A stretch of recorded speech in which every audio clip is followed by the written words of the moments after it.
எனக்கு ஒரு உண்மை தெரிஞ்சாகணும் சாமி அப்படிங்கிற மாதிரி என்னோட கேள்விக்கு நீங்களும் முடிஞ்சா பதில் சொல்லிட்டு போங்க. நாங்க ஃபாலோ பண்ற இந்த லைஃப் ஸ்டைல் மாதிரியே நீங்களும் ஃபாலோ பண்றீங்களா அப்படிங்கறதா என்னோட கேள்வி. இன்னைக்கு காலையில பசங்களுக்கு சாப்பாடு ஊற வச்ச பச்சை சுண்டல் 2 ஸ்பூனு, பச்சையா பீட்ரூட்டை துருவி அதில் நாட்டு சக்கரை, பழம், அதுக்கப்புறம் தேங்காய் பூ இதை மிக்ஸ் பண்ணி இது ஒரு 4 ஸ்பூன் சாப்பிட்டுக்கிட்டாங்க.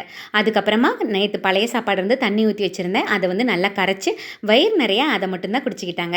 இந்த மாதிரி பழைய சாப்பாடு கொடுக்குறனால இதில் தயிர் சேர்த்துவோம். தயிரில் நல்ல பாக்டீரியா நிறைய இருக்குது. அதுக்கப்புறம் பழைய சாப்பாட்டில் நல்ல சத்துக்கள் வந்து ரொம்ப ரொம்ப அதிகம். இதை வந்து ஃபாரினில் காசு கொடுத்து வாங்கி குடிச்சிட்டு இருக்காங்க. அந்த மாதிரி ஒரு உணவை தான் இன்னைக்கு காலையில் சாப்பாடாக என் பசங்க சாப்பிட்டாங்க. பசங்க டிஃபன் கொண்டு போகிறதுக்காக கும்மிட்டி கீரை தான் கிடைஞ்சிருந்தேன். பசங்களுக்கு இந்த கீரை கிடைஞ்சா ரொம்பவும் பிடிக்கும். அவ்வளோ டேஸ்ட்டாக இருக்கும் இந்த கீரை. கீரை அப்படின்னாலே ஓடுற இந்த காலத்தில் என்னோட பசங்க கீரைனா விரும்பி சாப்பிடுவாங்க. ஏன்னா கீரையில் அவ்வளோ சத்துக்கள் இருக்குன்னு சொல்லி கீரையோட பயன்களை அதிகமாக அவங்க கிட்ட பேசுவேன். அதனால் இப்போ வரைக்கும் கீரைனா பயப்பட மாட்டாங்க. ஃபர்ஸ்டெல்லாம் நெல்லிக்காய்னா நல்லா விரும்பி சாப்பிட்டுட்டு இருந்தாங்க. இப்போல்லாம் புளிக்குதுன்னு சொல்கிறாங்க, வேண்டாங்கிறாங்க. அதனால் அப்படியே விட முடியுமா? நெல்லிக்காயில் எத்தனை சத்துக்கள் இருக்குது. அதனால் நெல்லிக்காயை துருவிட்டு அதை வந்து அம்மிக்கல்லில் வச்சு கொட்டி எடுத்துட்டு பூண்டு கொட்டாத பக்கமாக திருப்பி மாற்றி கொட்டிக்குவேன். அதை கொட்டி நல்லா தண்ணி ஊற்றி மிக்ஸ் பண்ணி நல்லா பெனஞ்சிட்டு அந்த சாரை மட்டும் எடுத்து கொடுத்துருவேன். அதை அலங்காப்பில் சூப்பராக குடிச்சுக்குவாங்க. எதுவுமே சொல்ல மாட்டாங்க. சர்க்கரையெல்லாம் போடவே மாட்டேன்.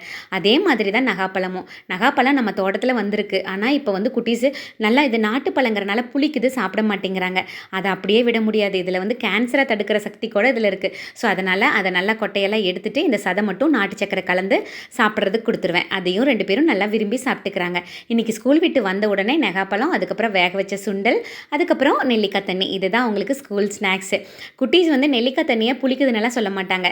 ஏன்னா நெல்லிக்காய் தண்ணி அப்படிங்கிறது சின்ன வயசுலேருந்தே அவங்களுக்கு கொடுத்துட்ருக்கேன். இவங்க 2 பேர்த்துக்கிட்டையும் ஷூ வந்து ஸ்டாண்டில் வைக்கணும் அப்படின்னு சொல்லி கொடுத்துருக்கேன்ல அப்படின்னு சொல்லி ஞாபகப்படுத்த மாட்டேன். அவங்க வைக்கல அப்படின்னா நான் கோவப்படாமல் மறுபடியும் கூப்பிட்டு அந்த ஷூ எடுத்து ஸ்டாண்டில் வைங்க அப்படின்னு சொல்லிடுவேன். வாக்கிங் எல்லாம் முடிச்சுட்டு வந்தாச்சு. மௌரிஸ் சைக்கிளும் முடிச்சாச்சு. அதுக்கப்புறம் இன்றைக்கி நைட்டு சப்பாத்தி தான் ரெடி பண்ணியிருந்தேன். 2 பேர்த்துக்கும் சுண்டல் குழம்பு வந்து வச்சு கொடுத்துருந்தேன். நல்லா விரும்பி சாப்பிட்டாங்க.